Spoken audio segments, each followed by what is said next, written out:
Hi, and welcome back to the Dorkiest of Dungeons, my Let's Play of Darkest Dungeon. Last time I rambled on and on and on and on about incoherent things about my D&D group. Hopefully this time around I will not do that while getting pummeled by a creature that basically sent my entire party into the insane asylum. We'll try to do something shorter, sweeter, and better edited, maybe? I don't know. We'll see what happens. Like I said before, I don't have an SSD or SSDI card. Ergo, the loading times on this is going to be very long. And this is basically raw footage, a Let's Play. You're hearing what I'm doing or messing up, which is what I'm doing. I'm messing up. So there you go. This is a fun game. And there's still a couple of things I want to say about D&D and role-playing and all that. So we're going to keep playing and talking. One of the things about this game that I said before, I don't want to say again, it is tough but fair. And I think that heralds back to the old dungeons, like the Gary Gygax type dungeons, like Tomb of Horrors. A lot of players died in the Tomb of Horrors. Right? It was designed as a de facto all the decadent horror killer dungeon. In comparison to that final crowning thing. It's irrational, afflicted. Look, nor could I look away. Okay. Yeah, okay, you can't look away. Oh, let's start upgrading stuff. I think we can upgrade... can I upgrade this? Stage code. Great heroes can be found even here, in the mud and rain. Okay, let's do that. Let's see if I can upgrade other things. I've been using the Abbey a lot, so let's see if I can upgrade that as well. Perfect. A man in a robe, claiming communion with the divine. Increasing stress recovery. Let's do that. And I don't have anything else I can use. So we upgraded the Abbey, and we upgraded the... Can I actually upgrade anything else? Do I have... Oh, yeah, I can upgrade this. Regimen is paramount if one is to master the brutal arithmetic of combat. Okay. I can't upgrade any more here. Yeah, we got to take advantage of this stuff. Great weapons and armor. No, I don't have anything to do with that. So this guy's too stressed. She's too stressed as well. And they're out of hors de combat. This guy is back in service, but I don't trust him. Let's run another level 0 party through the basics, shall we? Because yeah, we need to finish that. Okay, no, you're not gonna go there. Cove. We're not doing it. You're too stressed. We still have to unstress you. Con. No. This nuts. Is he stressed? Yeah. No, he's not stressed. And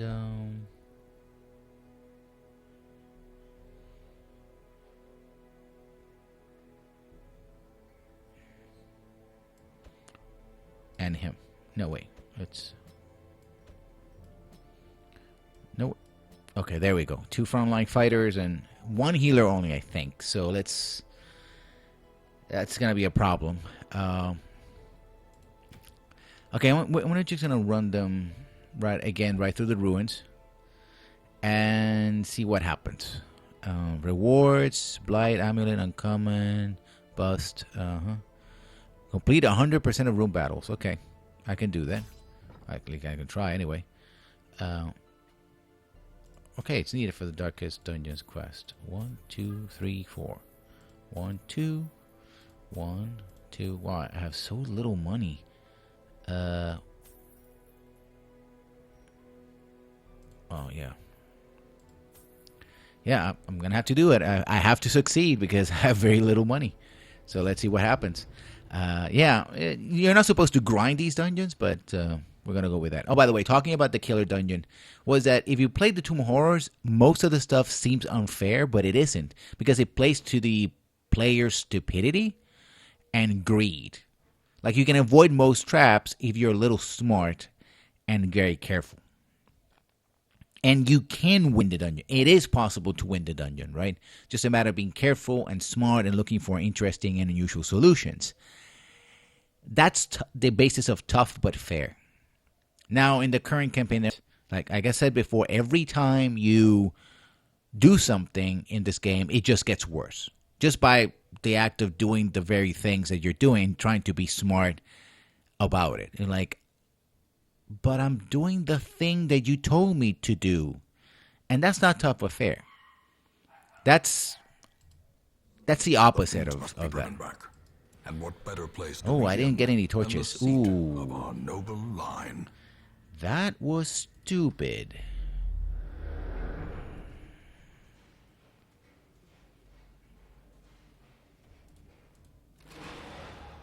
Heirlooms, those are important. Take all. We need them because we need to upgrade. The light, the promise of safety. The guy in the back is already taking stress.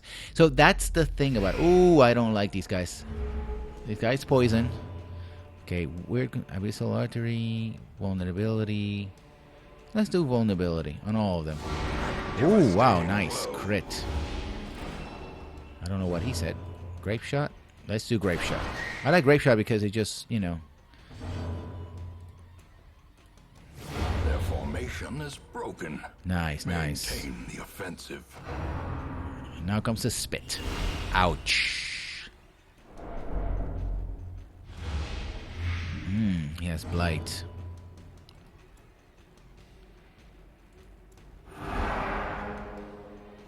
Okay, he's inspired. But he still has blight, though. Ooh.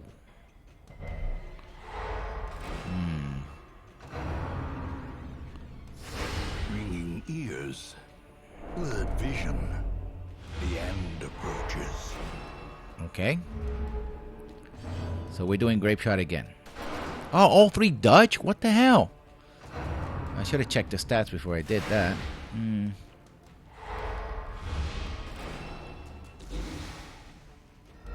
He's not stunned anymore. Okay. Yeah, the stress is going up, up and up and up and up and up. And a bite. Ouch. Okay, what can I do? Mark for death, collect bounty. There you go. The onslaught. Destroy them all.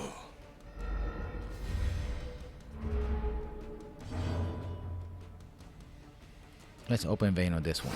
Confidence surges as the enemy crumbles. That was an insta-kill. Where bleed. Ah, that's nice. Up it in. Let's stun him. Did he stun? Yeah, okay. See, here you can make mistakes, so you have terrible RNG. It happens, right? Disadvantage. But that's just part of the game. You know that. You know that going in. Remind yourself that overconfidence is a slow and insidious killer. Of course it is. Yeah, this is a battle, so we're going to go here. You have to do 100% of the battles.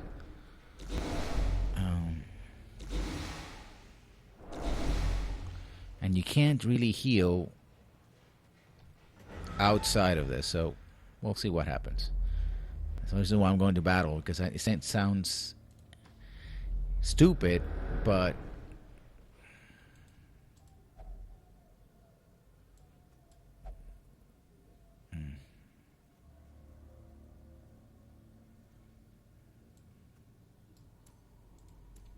then I'm not going to touch it. Sorry. Yeah, I mean... Ooh, highwaymen. How about they're surprised? Good. So let's see what we can do. I'm going to grape shot these guys.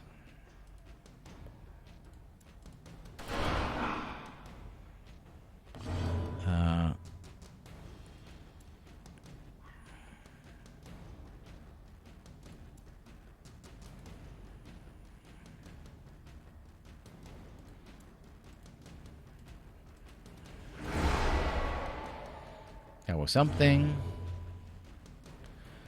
He can't. Inspiring cry. Stunning blow. Let's just smite.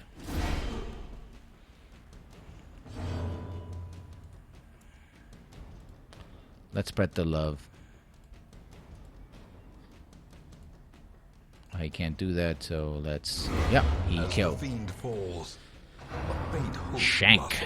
And that's the thing about, playing stuff like that. Ooh, this guy's close to death. I have to... ooh, ow, death door.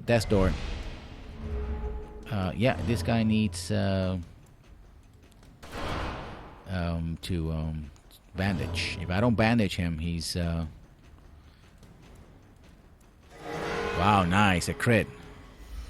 Nice. But he's bleeding, so... Blanket fire. So, I mean, if you don't do things right, like I'm not healing that, I didn't use the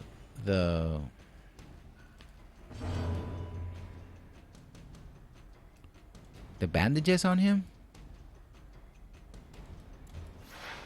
then I'm gonna bleed. It's just the way it's gonna be, right? There's no way around that.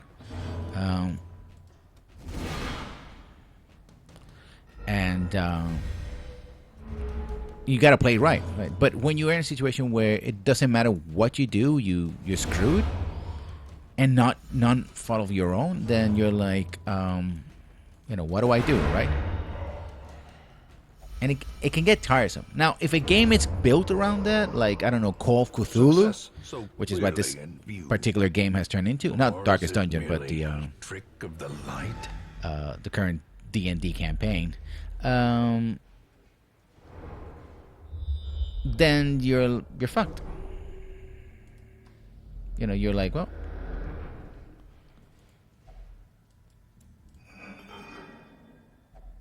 nice. I'm not gonna pick on that. Sorry. And more lights. Just in time. There's gonna be a lot of stress in this because the guy has tension goblet. You know what's gonna happen, and you deal with it accordingly. And if you fail, you fail. Tracking shot. Let's open vein on this guy. Let's see what happens. Yep. Oh, he resisted. Ouch.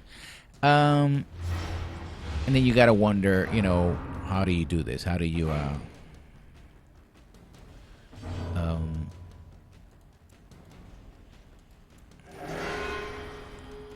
you deal with it? I mean, there's also the part about player agency, and I think that's crucial when it comes to not only video games or any game. Like the idea that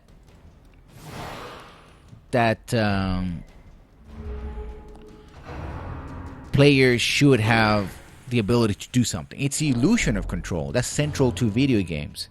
But I do believe it's very important. And when you take that away from players, you're not really doing... It's not a lot of fun, right? I don't play a game just to feel hopelessness, right? Well, some people do. That's not me. Masterfully executed.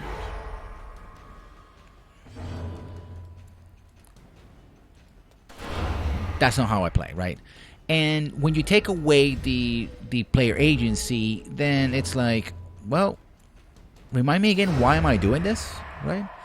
And that's what it feels in this particular game. Which, if you think about it, and this is something I didn't explain the last time, this was the campaign we're playing is supposed to be based on a Pathfinder adventure called Kingmaker, which is supposed to be a sandbox game. And sandbox games are supposed to be sort of the epitome, oh, I didn't heal there, of the sort of free play style of game where players can basically do whatever they want. But in the current situation, it's literally the opposite. Whatever we seek to do just makes it worse. You're like, okay.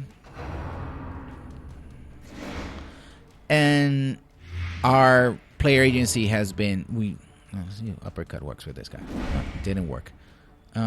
This actually moved him back and stunned him. Cool. And you feel like... there's really nothing to be done about it. Wow, 2 kills, 1 shot. And then you wonder, again, why am I playing this particular game? If you rob the players of that agency, then there's no reason for them to actually play. A singular strike. At least in my estimation. Um,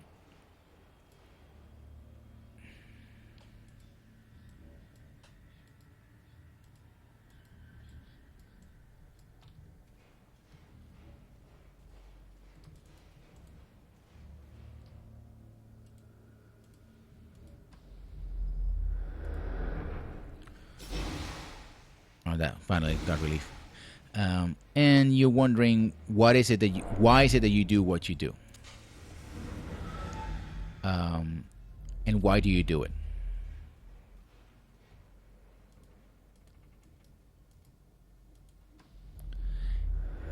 And finally, I mean, after all, if you're gonna play one game, you want to win. At least have some sense of success, and you don't win all of them, but you want, again, tough but fair situation. So player agency is very important. So is the idea that premises and promises. Do I have any food? I don't. Where's my food at? Did I? Okay. The requirements of survival cannot be met on an empty stomach. And you are forced to deal with the possibility that you are going to fail. That for no reason and for no fault of your own.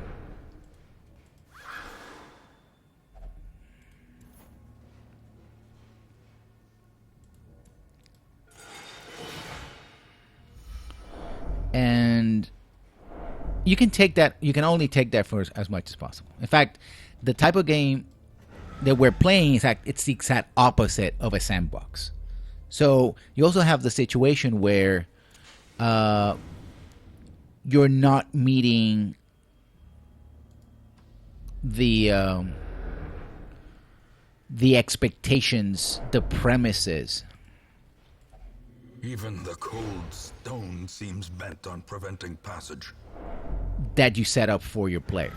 You have failed to fulfill the promises inherent in your premise. And once you do that, you sort of violate that sort of basic connection. And trust between players and dungeon masters. Like, oh, I wanted to do this. I thought this was what we're gonna do. Turns out it was the opposite, right? So now the solution, because I don't want to be the Debbie Downer. I don't want. Oh, wow, we're surprised. That's not cool. I think we're all gonna die here. So let's do open vein. I should have switched, but it's a skeleton. Skeletons. Oh, come on! Don't miss that.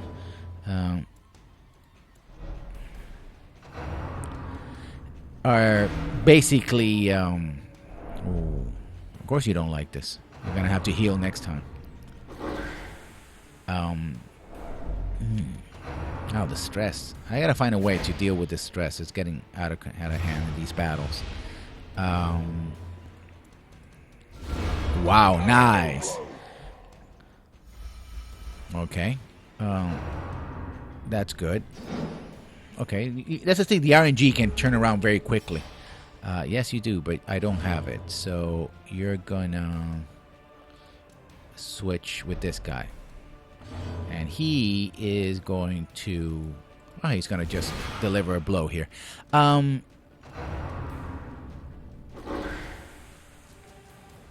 It just feels like...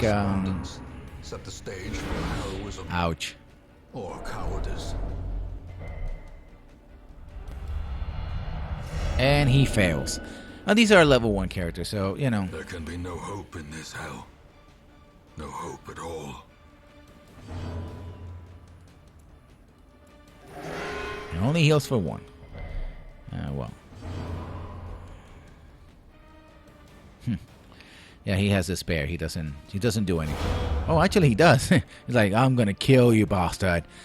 And I think at the end of the day, my worry about all this is that the campaign is doomed. On the brink, facing the abyss. Yeah, I know he's in death's door, and he's gonna die. He's gonna. Oh wow. Yeah. And at the end of the day, I feel like. So we're gonna have to end this very quickly, and you're gonna heal. Don't resist the heal. Come on, you need. You. Okay, fine. No.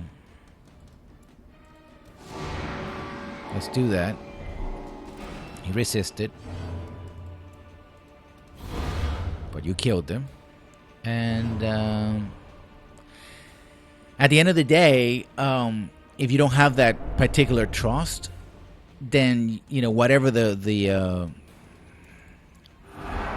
player says that he's going to do is not going to be worth it, to be honest.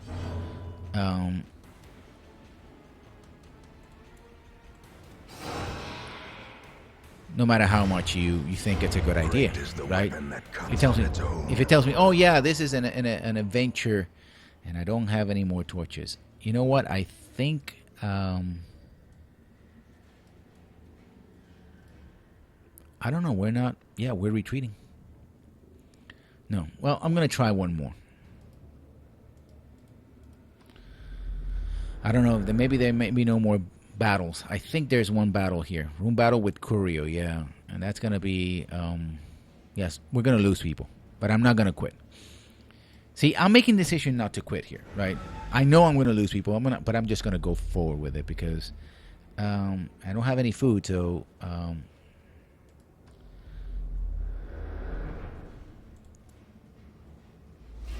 yeah, I think... Ooh, wow. Yeah, these characters are gonna die. Black as death.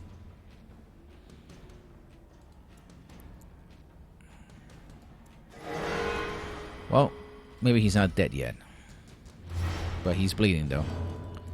So let's do this. Spread the pain around. That's good. But not him. And I made that decision, right? I have limited resources. I decided that I was going to do this anyway. I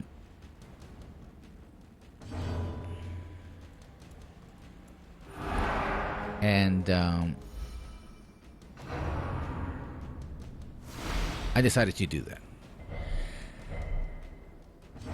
But imagine a situation where I had no choice. Like, no matter what I did, my characters were going to die. For no fault of my own, and that's the situation. That's the difference between having player agency or feeling that you have player agency and you don't. And I think a lot of dungeon masters forget that. They forget that they're not playing for themselves. There's not just their story. Seize this momentum. Push on to the task's end. You know what? No, forget it. I'm not gonna loot that.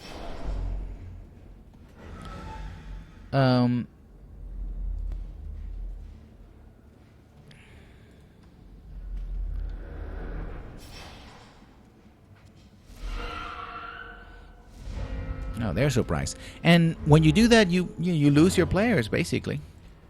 And talking about the particular group, I think the group knows that the end is nigh. But they basically don't want to admit it. And they're just waiting for it. It's like the dynamics of the group's like, this character is quitting, this player is quitting. We're not going to give him the satisfaction of telling him that he's right about this. You know, we're going to press on, and hopefully that will impress him enough to think that, yeah. And now the true test. Hold fast. Or expire. And he's gonna fail. Oh, he succeeds. Cool. But the psychosomatics, will it? Oh, okay. Interesting. Okay. Didn't know that could happen, actually.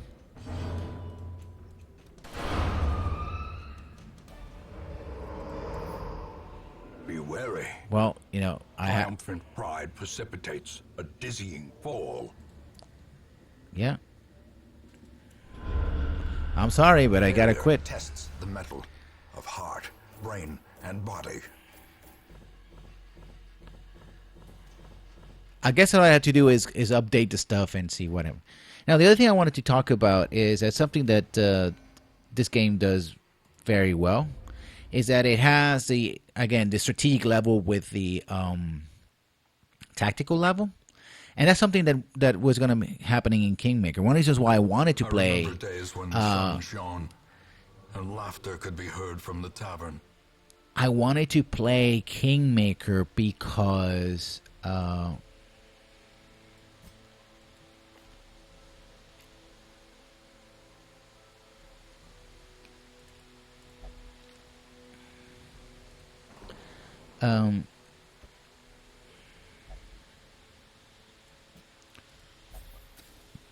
Because it had that element that that could be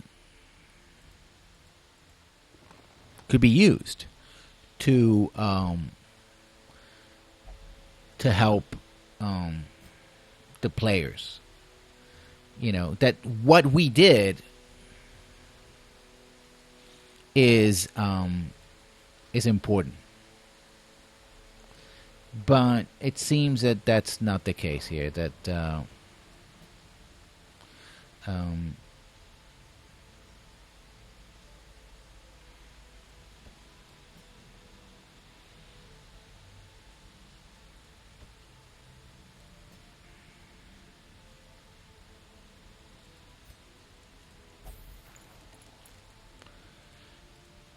and we're probably going to be talking about that in our next episode of the Dorkiest Dungeon. You will be laughing still at the end. And see what happens. So we're going to be talking more about player agency, also the what I call the integration of the vertical power, that is the leveling up, and the horizontal power, which is the ability to control the map, the tactical with the strategic. But for now, we yet failed another dungeon of the Dorkiest Dungeon, and hopefully we'll succeed next time around with a new party, if I actually learn how to play this game. So thank you for listening and watching. As always, if you like this or any video on my channel, please comment and subscribe, and I'll see you when I see you. Good night.